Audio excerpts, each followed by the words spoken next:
Hi ನಮಸ್ತೆ, welcome to Manasa Suman cooking channel. ಇವತ್ತು ನಾವು ಮಾಡ್ತಾ ಇರೋವಂಥದ್ದು ಟೊಮೊಟೊಕಾಯಿ ಚಟ್ನಿ ಅಂತ.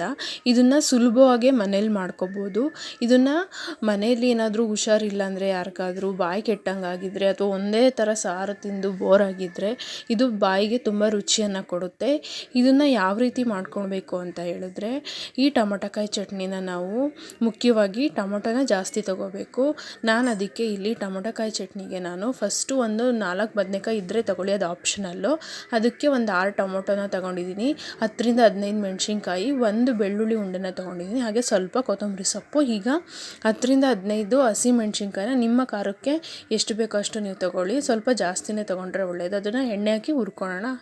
ಅದಾದ ನಂತರ ಟೊಮೊಟೊನ ಹೆಚ್ಚಿಟ್ಕೊಳ್ಳೋಣ. ಈಗ ಫ್ರೈ ಆಗಿರೋದನ್ನು ಮೆಣಸಿನ್ಕಾಯಿನ ಮಿಕ್ಸಿ ಜಾರ್ಗೆ ಹಾಕಿದ್ದೀನಿ. ಈಗ ಹೆಚ್ಚಿಟ್ಟಿರುವಂಥ 6 ಟೊಮೊಟೊನ ಮತ್ತು ಅದೇ ಫ್ರೈ ಪ್ಯಾನ್ಗೆ ಹಾಕ್ಕೊಂಡು ಸ್ವಲ್ಪ ಎಣ್ಣೆನೂ ಸಹ ಹಾಕ್ಕೊಂಡು ಅದನ್ನು ನೀಟಾಗಿ ಫ್ರೈ ಆಗಬೇಕು. ಅದು ಮೆತ್ತಗಾಗೋ ತನಕನೂ ಸಹ ನಾವು ಫ್ರೈ ಮಾಡಬೇಕು. ಈಗ ಎಣ್ಣೆ ಹಾಕಿ ನಾನು ಫ್ರೈ ಮಾಡ್ತಾಯಿದ್ದೀನಿ. ಇದಾದ ನಂತರ ಇದು ಸ್ವಲ್ಪ ಫ್ರೈ ಆಗ್ತಿದ್ದಂತೆ ನಾವು ಅದೇ ಹೇಳಿದ್ವಲ್ಲ, ಬದನೆಕಾಯಿನ 3ರಿಂದ 4 ಬದನೆಕಾಯಿ ಇದ್ದರೆ ತೊಗೋಬೋದು. ಇದ್ದರೆ ಚಟ್ನಿ ತುಂಬ ಚೆನ್ನಾಗಾಗುತ್ತೆ, ಇಲ್ಲ ಅಂದರೆ ಬೇಡ ನಡೆಯುತ್ತೆ. ಈಗ ಬದನೆಕಾಯಿನ ನಾವು ತೊಗೊಂಡು ನೀಟಾಗಿ ಕಟ್ ಮಾಡಿಕೊಂಡು ಅದನ್ನು ನಾವು ಹೆಚ್ಚಿರುವಂತಹ ಟೊಮೊಟೊ ಬೇಯ್ತಿದೆಯಲ್ಲ, ಆ ಬೇಯ್ತಿರುವಂಥ ಟೊಮೊಟೊಗೆ ಹೆಚ್ಚಿರುವಂತಹ ಬದನೆಕಾಯಿನ ಹಾಕಿ ಅದನ್ನು ಸಹ ಮೆತ್ತಗಾಗೋ ತನಕ ನಾವು ಫ್ರೈನ ಮಾಡಬೇಕು. ಈಗ ನೀಟಾಗಿ ಅದು ಫ್ರೈ ಆಗ್ತಾ ಇರಲಿ. ಅದು ಎಣ್ಣೆ ಹಾಕಿ ಚೆನ್ನಾಗಿ ಫ್ರೈ ಆಗಿದ್ರೆ, ಎಣ್ಣೆ ಹಾಕಿದ್ರೆ ಟೇಸ್ಟ್ ಚೆನ್ನಾಗಿರುತ್ತೆ, ಆ ರೀಸನ್ಗೋಸ್ಕರ ಎಣ್ಣೆ ಹಾಕಿ ಅದು ಮೆತ್ತಗೆ ಬೇಯ್ತಾ ಇರಲಿ. ಈಗ ಬೆಂದಿದೆ ನೋಡಿ, ಈಗ ಕಲರು ಸಹ ಚೇಂಜ್ ಆಗಿದೆ. ಬದನೆಕಾಯ್ದು ಟೊಮೊಟೊ ಹಣ್ಣು ಅದು ತುಂಬ ಜ್ಯೂಸಿಯಾಗಿ ಮೆತ್ತಗೆ ಬೆಂದಿದೆ.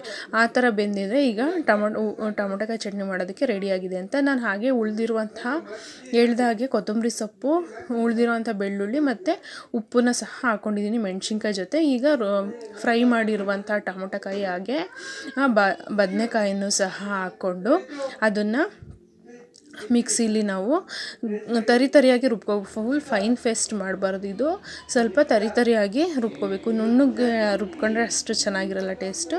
ಈಗ ನೋಡಿ ಚಟ್ನಿ ರೆಡಿಯಾಗಿದೆ. ಇದು ತುಂಬ ಹುಷಾರಿಲ್ಲದೆ ಬಾಯಿ ಕೆಟ್ಟ ಇರೋ ಅಂಥವ್ರಿಗೆ ಮಾಡಿಕೊಂಡು ಮನೆಯಲ್ಲೇ ತಿಂದರೆ ತುಂಬ ಚೆನ್ನಾಗಿರುತ್ತೆ. ಮುದ್ದೆಗೂ ಮಾಡ್ಕೋಬೋದು, ರೊಟ್ಟಿಗೆ ಆಗಲಿ ಚಪಾತಿಗೆ ಆಗಲಿ ಈ ಟೊಮೊಟೊಕಾಯಿ ಚಟ್ನಿನ ನಾವು ಮನೆಯಲ್ಲೇ ಆರಾಮಾಗಿ ಮಾಡ್ಕೋಬೋದು.